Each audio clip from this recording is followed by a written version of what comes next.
Maana ikiwa tuamini ya kwamba Yesu alikufa akafufuka, hivyo hivyo na hao waliolala katika Yesu Mungu atawaleta pamoja naye. Kwa kuwa twawaambieni haya kwa neno la Bwana, kwamba sisi tulio hai tutakaosalia hata wakati wa kuja kwake Bwana, hakika hatutawatangulia wale waliokwisha kulala mauti. Kwa sababu Bwana mwenyewe atashuka kutoka mbinguni pamoja na mwaliko na sauti ya malaika mkuu na parapanda ya Mungu, na hao waliokufa katika Kristo watafufuliwa kwanza. Kisha sisi tulio hai tuliosalia tutanyakuliwa pamoja nao katika mawingu, ili tumlaki Bwana hewani, na hivyo tutakuwa pamoja na Bwana milele.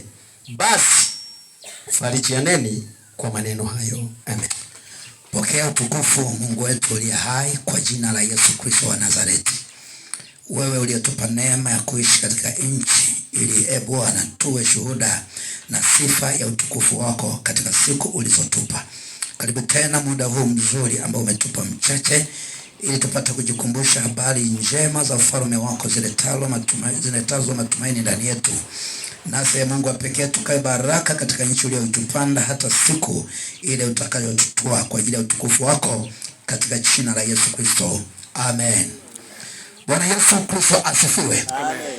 Kama ambavyo nimetangulia kusema kwamba sisi tuaminio tulio katika Kristo Yesu Kristo aliye hai, nyakati zetu za kuomboleza zinafahamika, nyakati zetu za kuzunika zinafahamika, hasa wakati ambapo tunatamani sana mapenzi ya Mungu wetu yafanyike. Sema amina. Siku moja Bwana Yesu aliongea kitu cha ajabu sana katikati ya wanafunzi wake. Aliwaambia kwa habari ya nyakati ambazo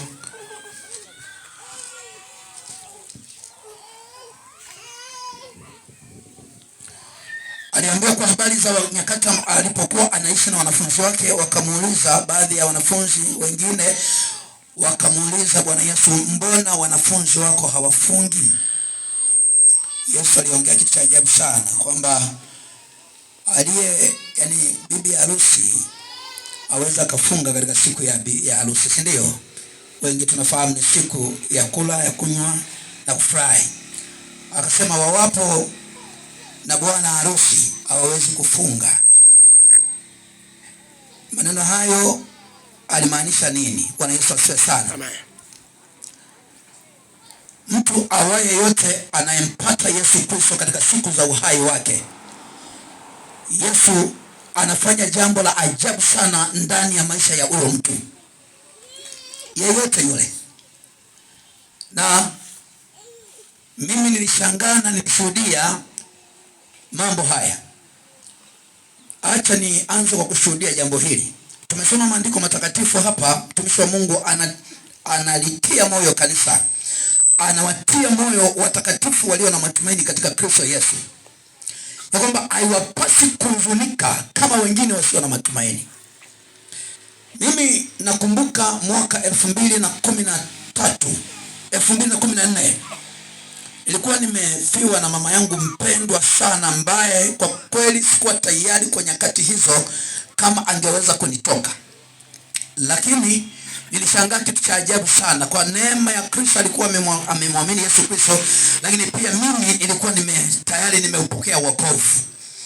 Na niliamini maneno ya Mungu, nikatiwa moyo, nikaendelea kudumu katika hayo. Sasa siku ambayo amefariki, na kwa sababu muda mrefu siku za uhai wake nilikuwa ninamwomba Mungu sana, katika nyakati ambazo nilikuwa natamani Mungu anisikie sana, ni nyakati hizo mama yangu akiwa hai.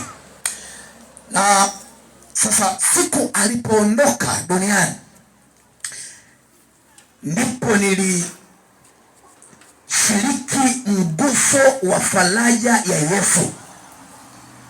Fahamu, alikuwa ni mama wa pekee sana kwangu. Katika siku zangu ninasoma shule, alikuwa pekee amesimama na mimi mpaka mwisho. Kwa hiyo ukweli nilikuwa natamani sana uhai wake. Lakini hii faraja anayozungumza mtumishi wa Mungu Paulo katika maandiko matakatifu ni faraja ya ajabu sana, kama mtu akimwamini Yesu kwa kweli. Wakati zile, wakati ameondoka, nimepata taarifa, jamani, nilijaribu kutengeneza sura ya huzuni, haikuwezekana. Nilikuwa na ndugu yangu mmoja ambaye tulikuwa tunaenda naye, alinisindikiza Mbeya. Mpaka moyoni mwangu nilikuwa ninajifikiria kwamba hivi atanielewaje huyu tulia naye? Atanielewaje? Kwa sababu swali litakuja, ina maana hauzuniki katika hichi kilichotokea. Nilikuwa najaribu kutengeneza mazingira ya huzuni, haikuwezekana. Lakini kilichokuwa kinanitokea, huu mstari ulikuwa unanitokea mara kwa mara sana, kwamba sisi tulio katika Kristo Yesu, ambao tumeweka tumaini letu juu ya Yesu Kristo wa Nazareti. Unajua kuwa na Yesu ni maisha mapya. Sema amen. Kuwa na Kristo Yesu kunatengeneza mfumo mpya kabisa wa maisha ambao utashangaza wanadamu duniani. Kwa nini? Ndani yake utapata kujua kazi ya Mungu juu ya mwanadamu na nyakati za Mungu juu ya mwanadamu. Hebu sema amina kwa jina la Yesu aliye hai. Kwa hiyo huyu mtu akipata neema ya kumjua Yesu Kristo kuwa Bwana, akakaa ndani yake. Unajua Yesu ukimfungulia mlango kikamilifu, akakaa ndani yako, yako mambo mengi sana yanageuzwa. Na ndio maana maandiko yanasema hata imekuwa mtu akiwa ndani ya Yesu Kristo amekuwa kiumbe kipya, ya kale yamepita na tazama yamekuwa mapya. Kuna wakati mwingine anasema hivi, haui tena kile kiumbe cha asili kinachoshiriki umbuso, uchungu wa asili, maumivu ya asili, majuto ya asili, huzuni ya asili. Ni kiumbe ambacho kinafanyika kwa namna ya kipekee. Na ndio maana aliyookoka kweli kweli mahali popote utamgundua. Hebu sema amen. Na mara nyingi mtu aliyeokoka utambulikana nyakati za dhiki, nyakati za tabu, nyakati za maumivu, nyakati ambazo wengine wasingedhani kutokea. Sikiliza, hebu watazame akina Paulo na Sila wakati wamekamatwa, wamepigwa viboko, wanazekiwa, wamekaa, wamepelekwa huko ndani, hakuna tumaini watatoka au hawatatoka kwa namna yote. Lakini fikiri wanajaribu, alafu walikuwa wamekamatwa si kwa sababu wametenda dhambi, si kwa sababu wamekosea, lakini wamepigwa, wamefurubiwa, wamenenewa maneno ya kila namna. Lakini kilichotokea ndani yao kilikuwa ni kitu cha ajabu sana, kilichoshangaza hata wafungwa waliokuwa wako kule. Hebu sema amina kwa jina la Yesu. Kilichotokea hakikuwa katika uwezo wa akili zao, hakikuwa katika ubinadamu wao, hakikuwa katika asili, kilikuwa ni katika ile hali ya ukiumbe kipya. Kwa nini? Kwa sababu aliye kiumbe kipya anapokea maarifa ya kimbingu, fahamu ya kimbingu, ana majibu ya kimbingu. Kwa hiyo majibu ya moyo wake yanayotokea ndani ya moyo wake katika jambo lolote ile, katika hali yoyote ile, inatokea katika mfahamu wa kimbingu. Hebu sema amina kwa jina la hai. Ni kama vile ambavyo Yesu wakati wanamhurumia pale msalabani, wanalia, wanamhurumia yeye, anasema jililieni wenyewe, jiombolezeni nyinyi wenyewe na watoto wenu. Wakati wanamhurumia kile kinachokwenda kutendeka, yale maumivu ambayo anatarajiwa kuyapata, yeye anasema jililieni nyinyi na watoto nini? Ile kazi ya uungu, ile namna ya kimbingu, namna ya kimungu ilikuwa ndani yake. Alikuwa haoni yale mateso, haoni yale maumivu, haoni ile, ila anaona ile tumaini lililoko baada ya kupita pale msalabani. Hebu sema amina kwa jina la hai. Sikiliza watu wa Mungu, katika nyakati ambazo tunaweza tukahuzunika sana, na mimi niseme hivyo, ni nyakati ambazo tunaishi nje ya Yesu. Unapokuwa nje ya Yesu Kristo, huo ndio wakati pekee wa kuhuzunika. Yaani nyakati hizo, haijalishi una pesa, huzunika. Haijalishi umevaa vizuri, huzunika. Haijalishi vyovyote vile unapata mema katika nchi. Lakini nataka nikwambie mwanadamu uliyekanyaga ardhi, uliyekanyaga mavumbi, nyakati hizo ndio nyakati mbaya kuliko nyakati zote. Nyakati za kutokuwa na Yesu ndani yako, nyakati za kutokuwa na matumaini ya uzima milele. Kwa sababu ni nyakati ambazo upende usipende zinatokea. Na ndio maana hata tukiwa hapa hatuna budi kabisa kufikiri kwa habari ya mtumishi huyu ambaye amekwisha kupita. Hebu sikiliza nikwambie maneno haya. Huyu aliyeondoka katika kwetu sisi tunasema ni mtoto, lakini mbele za Mungu ni mtu mzima, maana alikuwako. Biblia inasema kwa maana alikujua kabla hujazaliwa, undani tumboni kwa mama na alikujua. Kwa hiyo alijulikana mapema, na anaongea kitu cha pekee sana mtumishi wa Mungu hapa. Hebu sema mbaya sana. Unajua, sikiliza nikwambie, uzima na mauti haviko mikononi mwa mwanadamu, haviko mikononi mwa mtu yeyote, haviko mikononi mwa daktari, haviko mikononi mwa tabibu yeyote yule, viko mikononi mwa Mungu mwenyewe. Ingekuwa vinakuwa mikononi mwa mwanadamu, wako watu maarufu duniani wangesalimisha maisha yao, wangeokolewa maisha yao, maana pesa haikuwa tatizo kwao, nafasi zao na heshima zao zingewasaidia, umaarufu wao ungewasaidia, walikuwa na uwezo wa kwenda popote wanapoweza kwenda. Nilikuwa nasema habari za mtu mmoja ambaye aliamua yeye hata damu, yani alitangaza tangazo la kwamba kama wako watu ambao watakuwa tayari kutoa damu yao, yani kila wakati ananyonywa damu yake kabisa inatolewa, alafu wanajitokeza watu ambao wanajitolea damu, awalipe kiasi cha pesa yoyote watakachoitaka, chochote watachotaka. Lakini hata hivyo hayuko, hii ninavyoongea hayuko, aliondoka. Yani kwa nini? Kwa sababu uwezo, mauti na uzima haviko mikononi mwa mwanadamu yeyote yule.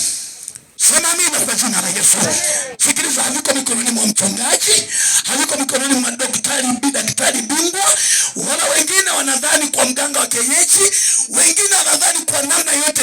Hivyo vyote haviwezi kumsaidia, ila uzima na mauti viko mikononi mwa Mungu aliye hai. Jamani, mimi nimeshuhudia watu ambao kabisa shetani angetaka waondoke duniani kwa gharama zote. Hebu waza, nilikuwa natafakari habari za mtumishi mmoja Paulo. Biblia inasema kwamba watu 40 wamepatana kwa nia moja ya kwamba hawatakula wala hawatakunywa ni mpaka wamemuua Paulo. Lakini kwa sababu uzima wa Paulo haukuwa mikononi mwao, haukuwa katika uwezo wao, ulikuwa katika mikono ya Mungu aliye hai, walishangaa wakati wanapanga mipango, wanamsikia Paulo ametokea ng'ambo nyingine, ametokea kwa njia nyingine, maana uzima wake na afya yake na maisha yake hayakuwa mikononi mwa hao wanadamu. Ndio walijisumbua wasile, ndio walijisumbua kwa namna yote, lakini uzima hakuwa mikononi mwao, haukuwa katika uwezo wao. Na ndio maana nimekuambia katika nyakati za kusikitika, basi nyakati ambazo umemkosa Yesu ndani ya moyo wako, nyakati zisizo na matumaini. Na ndio maana wale wote ambao Yesu alikuwa ndani mwao, mauti kwao haikuwa shida, mauti kwao haikuwa tatizo. Hebu watafakari watumishi wa Mungu ambao wanasema, hebu sema amina kwa jina la Yesu. Paulo anasema, ninatamani ningekufa sasa, lakini kwa shauri la Kristo eli niishi kwa ajili ya wengine. Hebu sema amina. Lakini kwa nafsi yake mwenyewe haoni shida kufa, haoni shida kuondoka, haoni shida. Kwa nini? Kwa sababu analo tumaini sawasawa na maandiko.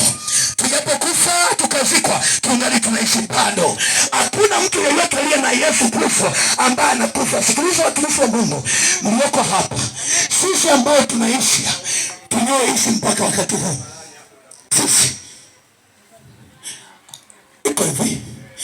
Mtu akimwamini Yesu Kristo wa Nazareti, akakaa ndani yako, kwanza anaishi kwa kusudi la Mungu. Hebu sema amen. Yaani ana uhakika wa kuishi kwa kusudi la nani? La Mungu katika nchi. Na ile kusudi likiisha, mfano mtu aliyekifanya anaondoka. Kwa hiyo sisi tulio na Yesu Kristo, tulioamini kwamba Yesu ni tumaini letu, ni uzima wetu, na anasikia tunapoomba, saa jambo lolote linalotokea, utakuwa ni mtu wa ajabu kama unahuzunika. Utakuwa ni mtu wa kushangaza kama unahuzunika. Kwa nini? Kwa sababu huzuni yetu inaishia pale Mungu anapojibu. Ukiona Mungu ameruhusu jambo, ujue ni Mungu mwenyewe amejibu, kama alivyosema mtumishi wa Mungu hapa. Kama nilivyoshuhudia, kuna watu ambao waliapa waangamize maisha yao, lakini kwa kuwa uhai haukuwa mikononi mwa wanadamu, wanaishi mpaka leo na hao wanashangaa. Hebu sema amina kwa ajili ya hayo. Hata wewe ulioko hapa, inawezekana kuna namna ambavyo kuna watu hawali na kunywa wa kuangamiza, ila kwa kuwa uzima wako uko mikononi mwa Mungu mwenyewe. Akisema unaishi miaka 50 unaishi, akisema miaka 100 unaishi, akisema miaka 80 unaishi, akisema miaka yote unaishi. Zaidi sana wale walio katika Kristo Yesu. Hebu sema amina kwa ajili ya hayo. Walio ndani ya Yesu Kristo Yesu. Hao jamani ni watu wa ajabu sana, watu wa ajabu. Sasa nikumalizie, wakati tunaenda na yule ndugu yangu, tunaenda kumsiri mama kule Mbeya, nikawa najitahidi kukamata machozi aje, hayaji. Najaribu kufunika kwa namna yote, haitokei. Najikuta tu ghafla na mimi naunga story, napiga story za watu wengine, ninachangamka. Kwa nini? Haikuwa katika uwezo wangu, ilikuwa katika uwezo wake aliye hai. Akikaa ndani yetu analeta faraja, ana majibu tofauti na majibu ya wanadamu, ana lugha tofauti na lugha za wanadamu, ana faraja tofauti na faraja za wanadamu. Yeye anakutokeza majibu ambayo hakuna mwanadamu anaweza kukupa hayo majibu. Tumaini lako liwe juu ya Yesu aliye hai. Hebu sema amina kwa jina la Yesu hai. Tumaini lako liwe juu ya Yesu. Anasema tusije tukahuzunika kama na wengine wasio na matumaini. Ina maana wasio na matumaini katika Kristo Yesu, hii huzuni huikwepi. Hukwepi. Yes. Huzuni ya mauti hukwepi. Huwezi kukwepa huzuni ya mauti. Sema amina kwa jina la Yesu hai. Ndio maana kuna nyakati tunapokuwa tunasafiri kwenye gari, pakitokea shida kidogo utashangaa. Mimi huwa nawaza, ingekuwa jinsi watu wanavyowaza kusalimisha maisha yao na ajali ya gari, ajali ya basikeli, ajali ya pikipiki, ajali ya meli, ajali ya ndege, kama ndivyo ambavyo wangekuwa wanajali kuokoa maisha yao, ingekuwa ni heri. Nadhani duniani huku wote tungekuwa tunasema Yesu Kristo ni Bwana. Kwenye gari tunaanzisha na pambia, hakuna wa kutushangaa, tunasema ni Bwana. Tumekaa mahali popote na kuja ghafla lugha ya kimbingu inasikika, alama ya kimbingu inasikika, sura ya Yesu inaonekana, mnasema ni Bwana. Kusingetokea hofu yoyote, wala shida yoyote, wala huzuni yoyote, wala mahangaiko yoyote. Na kwa sababu ya hofu watu wamepotoka na kupotoka, wakazidi kuzama kwenye mashimo. Nataka nikwambie, kwa sababu ya hofu ya kukosa matumaini ndani yao, unashangaa mtu kidogo tu, huyo anakimbia, anaenda kwa sangatiki, anaenda kuchanja, anaenda kutambika, anaenda kusindika, asijue kwa kufanya hivyo ndipo sasa kwa akili zako timamu unamfungulia sasa shetani aje ndani, akae, afanye na kikao, aweke na kitanda, aweke na kila kitu humo ndani, na nimemkaribisha mwenyewe. Hebu sema amina kwa jina la Yesu hai. Amen. Lakini kinachosababisha hivyo ni hofu. Hofu ya kumkosa Yesu, hofu ya kukosa uzima, hofu ya kukosa matumaini.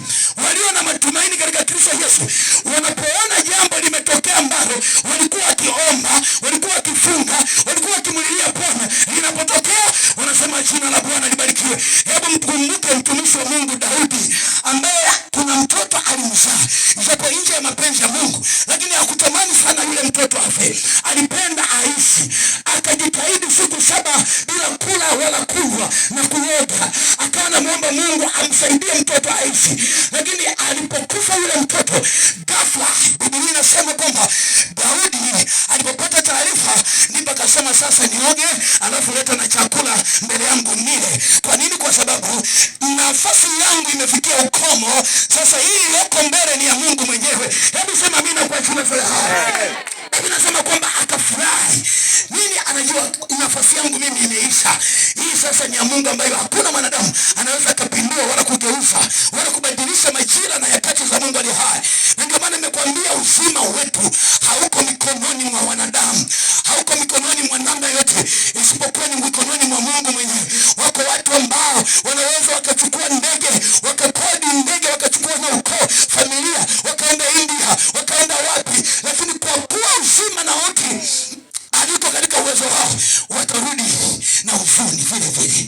Unawaza kama wangekaa nyumbani, wangepata akili ya nyumbani, wangekaa nyumbani. Lakini hayo yote ni kwa sababu tunatakiwa tufahamu kwamba tumaini letu liwe juu ya Yesu. Yesu pekee, kama alivyotangulia kusema, ndiye faraja ya kweli. Sema amina. Yesu ukimpa nafasi akakaa ndani yako, hutafikia lugha yoyote nyingine, wala sauti yoyote nyingine, wala tafsiri yoyote nyingine. Utakaa na tafsiri ya kimbingu, utasikia sauti ya kimbingu, utaona sauti kikuzunguka ikileta faraja ya namna ajabu. Ukiwa umelala, faraja inatokea. Ukiwa unaishi uko macho, faraja inatokea. Nini anaeleta yote? Yesu Kristo ndani yako. Nikaenda kule Mbeya ghafla, ndugu zangu, kwa kuwa nilikuwa nimekaa na mama karibu mwaka mzima, ninamuongoza. Kwa nilipofika tu wakajua sasa Inawezekana yeye ana uchungu kuliko sisi. Wamekaa mama na ndugu zangu wengine mle ndani. Naingia tu ili kuingia tu hivi wakaomboleza, wakaanza kulia. Wakashangaa, mimi nilishangaa. Kitu cha ajabu kilitokea, nguvu ya namna ajabu.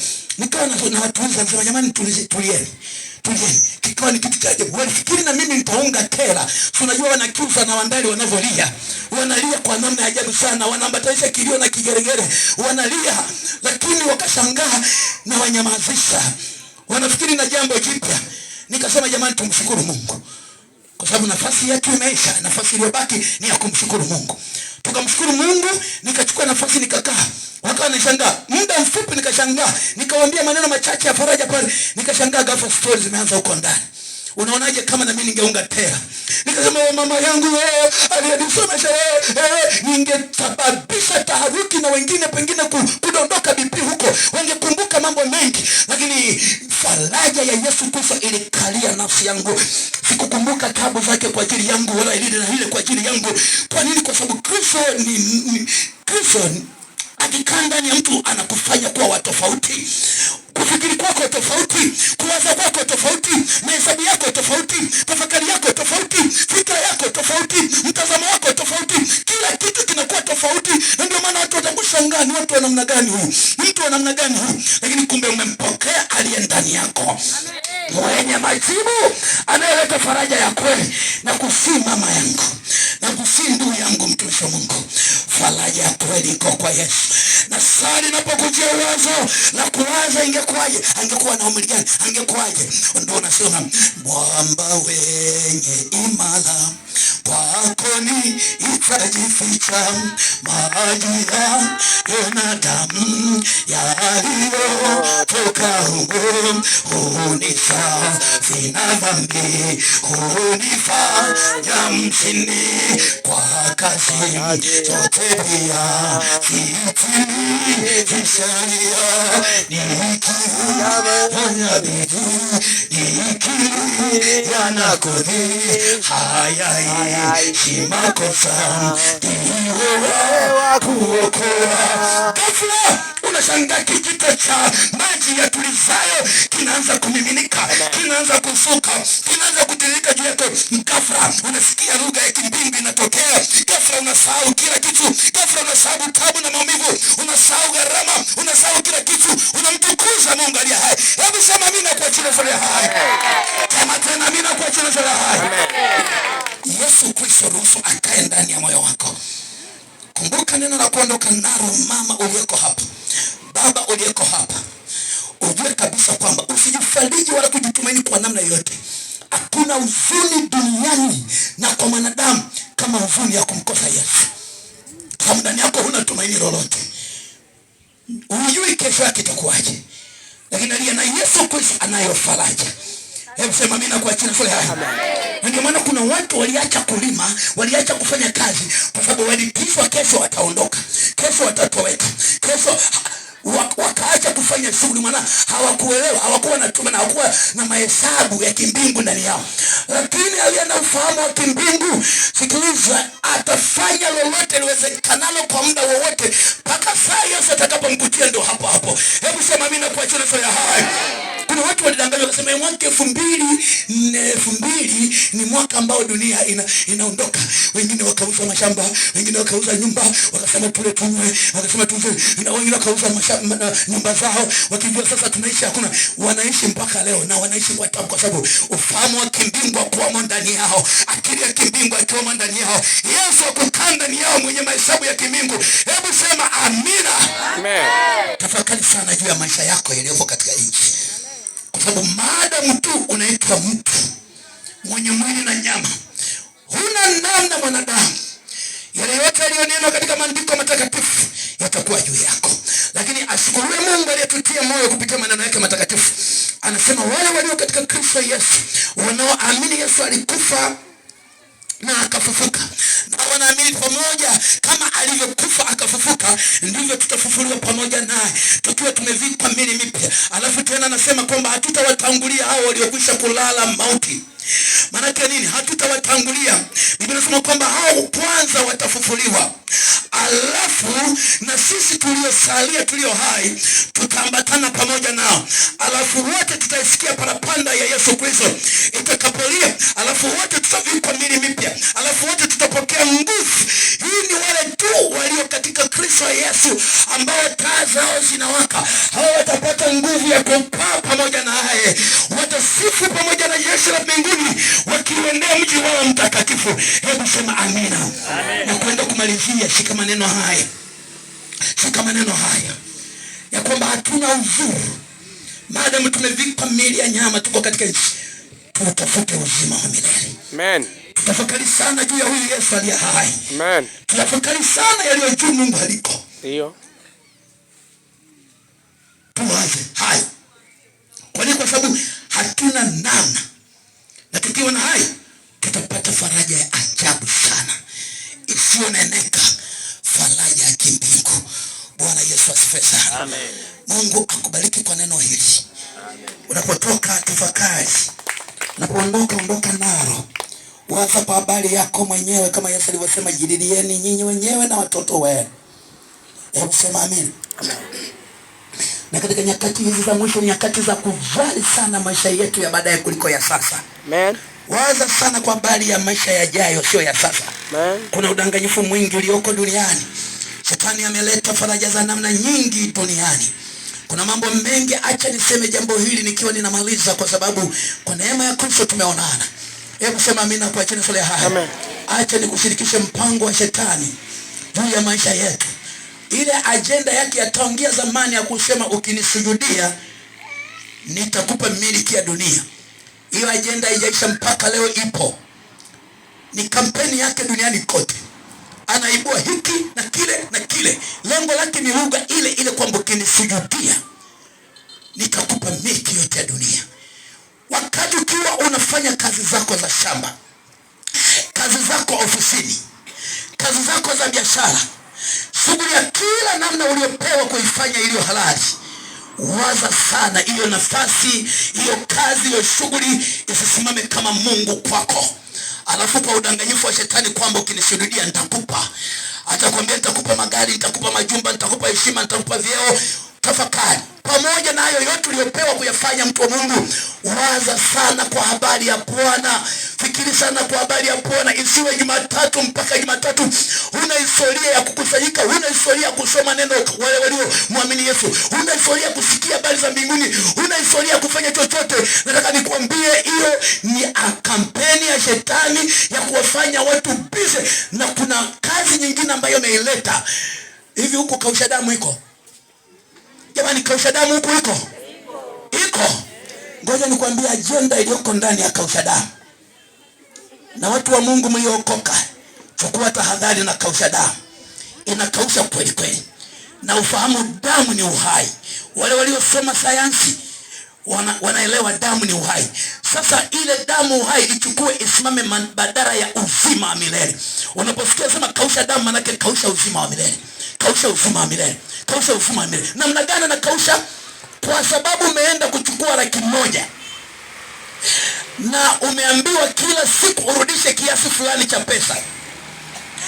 Na kwa sababu ile pesa ilikotoka ujui, ilikotoka uelewi, nataka nikusaidie mwanamke na mwanaume, jana wa kike na kiume. Kule ilikotoka imefanywa matambiko, mazindiko, imenenewa lana. Kuna damu zimemwagwa juu ya hiyo pesa. Kama nafikiri nadanganya, anza kufanya sensa juu ya watu wote waliowahi kuchukua pesa za kausha damu, uone kama ziliwafaidisha, uone kama ziliwatajirisha. Zaidi utagundua zilinyang'anya nyumba zao, zilinyang'anya mashamba, zilinyang'anya viti ndani, zilinyang'anya baisikeli, zilinyang'anya pikipiki, wengine hata magari, kwa sababu kutegemea na viwango. Hivi juzi kwetu, sijajua huku Kabindi, kule kwetu kuna watu wanalia, wamelizwa mamilioni ya fedha. Pamoja na jamani, namaliza. Mambo haya yana maana kuliko chochote. Namaliza. Akaja rafiki yangu ya mwalimu mwenzangu, akanitokea akasema, najua wewe ni mwalimu, ni mwanaume, ni mtafutaji. alafu najua ni mtumishi wa Mungu, nataka pesa za kumtumikia Mungu. Akasema sasa nataka nikushirikishe dili nono. Nikasema ehe. Maana nilipiga simu akasema tukutane sehemu tulivu. Na waza huyu ndugu anani tulivu ni mahali gani? Akaniambia hivi, sasa kuna jambo nataka nikushirikishe. Bwana, kuna kampuni linatoa pesa vizuri sana. Ukiweka $100 kila siku 30,000. Mimi nilianza mwezi 28 mwezi wa pili mpaka dakika hii ulikuwa ni mwezi wa 3 katikati hapo. Anasema nina $4,000,000. Nikatafakari kwa akili ya kimbingu, nikasema hivi hakunaga faida ya namna hiyo popote pale. Nikamwambia ndugu yangu, akasema kufikia mwezi wa 6 nataka niwe na $80,000,000. Nikasema ukipata $80,000,000 mwezi wa 6 utaendelea na kazi ya ualimu? Kwa sababu kama biashara ni nyepesi kiasi hicho, kwa nini nihangaike masaa 8, 10, 9 ngapi nahangaika shule? Nikamsikiliza mpaka mwisho kwa heshima yake. Mwisho wa siku nikajaribu kumwambia ndugu utalizwa. Akasema hapana, nimesajiliwa hapana. Alikwenda kakarudi nikamwambia ndugu utalizwa. Nikaona ameng'ang'ania sana, nikasema sasa sikiliza, hakunaga jambo ninafanya mimi bila kwenda chumba cha ndani cha Mungu. Nikamuuliza kama jambo hili limetoka kwa Mungu au la. Lakini nilikuwa Roho Mtakatifu ameniambia pale nikasema ile kwa hekima tu ili sasa tuondoke kwa amani. Hasikupita wiki 2 katikati nimeshangaa analia kilio. Milioni za watu zimeondoka. Wengine milioni 20, wengine milioni 18, wengine milioni 10, wengine milioni 1, wengine milioni ngapi? Kwa sababu shetani ametangaza kwamba ukinishuhudia nitakupa miliki. Walikimbizana, wengine wakauza mashamba, wengine wakauza iliki mahindi haraka wakavuna haraka wanakuchulia shambani, achukue hela karundike ili zizalishwe. Nawaambieni hivi, hamjamjua shetani na kazi zake. Yes. Hakuna majuto watu watakayoyapitia. Majuto na agenda ya huyo mfumo wa kishetani ni kuharibu ndoa, ni kuharibu familia, ni kuharibu kazi, ni kuharibu, yani utashangaa mvurugo mwingi umetokea. Chukua tahadhari mtu wa Mungu na kuonya mapema ili uendelee kuwa na amani na familia na ukoo na jamii. Jiepushe, tafuta pesa halali, hata upate faida ndogo lakini ikupe amani. Utakuwa salama wewe na familia yako, wewe na ndoa yako, wewe na jamii yako, wewe na ukoo wako, mtakuwa salama kuliko hiyo kausha damu. Ina agenda na hakuna mtu atakayefanikiwa, atakayetajirika kupitia kausha damu. Ni salamu yangu na kuachia mtu wa Kabindi. Lakini tuwe faraja kwa watumishi wa Mungu hapa. Ili Mungu aendelee kutunza faraja ya Mungu ndani yao.